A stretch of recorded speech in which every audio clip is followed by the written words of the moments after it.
जी अस्सलाम वालेकुम dear students. Chapter number 6 CPU scheduling के अंदर आज का जो हमारा टॉपिक है वो है CPU scheduler. Basically CPU scheduler की वर्किंग क्या है, ये किस तरह से जो है वो काम करता है। आज की वीडियो में हम पढ़ेंगे सीपीयू शेड्यूलर के बारे में। इसके बारे में हम देख लेते हैं सीपीयू शेड्यूलर किस तरह से काम करता है। बेसिकली जो है सीपीयू शेड्यूलर का जो एक इंट्रोडक्टिव लेक्चर था, ये हम चैप्टर नंबर 3 के अंदर जो है वो पढ़ चुके हैं। उसमें हमने पढ़ा था कि शॉर्ट टर्म शेड्यूलर क्या है, लॉन्ग टर्म शेड्यूलर क्या है और मीडियम टर्म शेड्यूलर क्या है, और उनकी हम डिटेल वर्किंग के बारे में पढ़ चुके हैं। बेसिकली शॉर्ट टर्म शेड्यूलर के बारे में यहाँ पे टॉप में राइट है कुछ। Short term scheduler selects from among the processes in the ready queue and allocates the CPU to one of them. अब ये लाइन हम बेसिकली पहले भी पढ़ चुके हैं इसकी डेफिनेशन के बारे में। शॉर्ट टर्म शेड्यूलर बेसिकली क्या कहता है कि जितने भी प्रोसेसेस जो हमारी रेडी क्यू के अंदर जो हैं वो पड़े हैं, उनमें से जो है ये 1 बाय 1 प्रोसेसेस को उठाता है और उनको CPU एलोकेट करता है। क्यू में बी ऑर्डर्ड, इसको हम सिंपल ये कह सकते हैं कि short term scheduler ready queue से प्रोसेसेस को उठा के रनिंग फॉर्म में जो है वो लाता है।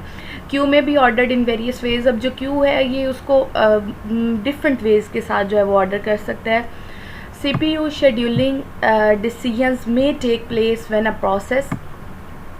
अब CPU को हम शेड्यूल कब करते हैं या उसका जो डिसीजन है वो कब लिया जाता है, जब एक प्रोसेस, अब यहाँ पे कुछ कंडीशंस राइट हैं, जब एक प्रोसेस जो है वो स्विच करना चाहता है अपनी रनिंग स्टेट से वेटिंग स्टेट के अंदर। हम ये कह सकते हैं कि एक जो प्रोसेस है वो अपनी रेडी स्टेट से पहले रनिंग के अंदर गया, रनिंग के अंदर लाइक उसको CPU मिल गया और वो अपनी एग्जीक्यूशन करवा रहा है। अब हो सकता है कि ड्यूरिंग एग्जीक्यूशन उसको कोई और काम करवाना हो, इनपुट आउटपुट ऑपरेशन परफॉर्म करवाना हो, कोई फाइल रीड करनी हो, तो वो वेटिंग स्टेट के अंदर जाना चाहता है, तो तब हम जो है वो CPU शेड्यूलिंग डिसीजन लेंगे। इसके बाद जो नेक्स्ट क्राइटेरिया है वो ये है CPU from running to ready state. ऐसा हो सकता है कि एक जो प्रोसेस है वो अपनी रनिंग स्टेट से अगेन जो है वो रेडी स्टेट के अंदर जाना चाहता है, तो इसमें भी हम CPU शेड्यूलिंग डिसीजन लेंगे। थर्ड पे हमारे पास है switches from waiting to ready state. अब लाइक हमने फ्रंट पे पढ़ा यहाँ पे फर्स्ट लाइन में कि जब एक प्रोसेस रनिंग से अपनी वेटिंग स्टेट में गया है तो डेफिनेटली वो अपनी वेटिंग स्टेट से दोबारा रेडी स्टेट के अंदर जाना चाहेगा, फिर अगेन रेडी स्टेट से जो है वो अपनी रनिंग फॉर्म में जाएगा। तो इसमें भी हम फिर क्या करते हैं, CPU शेड्यूलिंग डिसीजन करवाते हैं। और लास्ट वन पे है हमारे पास टर्मिनेट्स। जब एक प्रोसेस जो है वो अपनी कंप्लीट एग्जीक्यूशन के बाद टर्मिनेट होना चाहता है तो उसमें भी फिर हम क्या करते हैं, CPU शेड्यूलिंग डिसीजन जो है वो लेते हैं। अब इसमें एक इम्पोर्टेंट पॉइंट यहाँ पे राइट है कि जितनी भी ये शेड्यूलिंग हमने 1 से 4 के अंडर पढ़ी हैं, ये सारी की सारी जो है वो नॉन प्रीएम्प्टिव हैं। दैट मीन्स इसमें हम किसी भी प्रोसेस को खुद से जो है वो प्रीएम्प्ट नहीं कर सकते। अब यहाँ पे कुछ प्रीएम्प्टिव के जो है वो क्राइटेरिया डिफाइन हैं कि कब जो है एक प्रोसेस या कब जो एक शेड्यूलिंग है उसको हम कह सकते हैं कि ये प्रीएम्प्टिव है।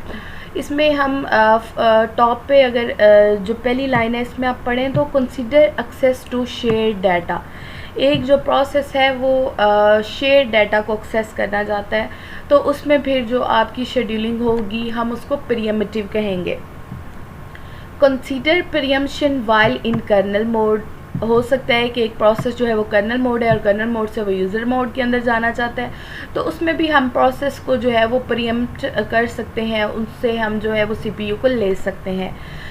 लास्ट पे जो हमारे पास है वो है जी consider interrupts occurring during crucial operating system activities. इसमें क्या है, आप इंटरप्ट्स को अपने माइंड में रखें, जो कि एक मोर इम्पोर्टेंट है। जब भी इंटरप्ट की बात होती है, ये मैंने आपको ऑलरेडी बताया, हम जब भी इंटरप्ट की बात करते हैं तो उसमें जितनी भी आपकी शेड्यूलिंग होगी वो आपकी प्रीएम्प्टिव होगी, क्योंकि आपको पता है जब भी एक हाई प्रायोरिटी प्रोसेस आता है तो उस सूरत में क्या होता है कि हम जो पहले प्रोसेस एक रन हो रहा है उससे हम CPU को छीन लेते हैं, और हम CPU किसको देते हैं, हम किस प्रोसेस की एग्जीक्यूशन करवाते हैं जो कि एक हाई प्रायोरिटी प्रोसेस आया, और वो किसके नतीजे में आया, किन के रिजल्ट्स में आया है, वो एक इंटरप्ट के जो है वो रिज़ल्ट्स में अकर हुआ है।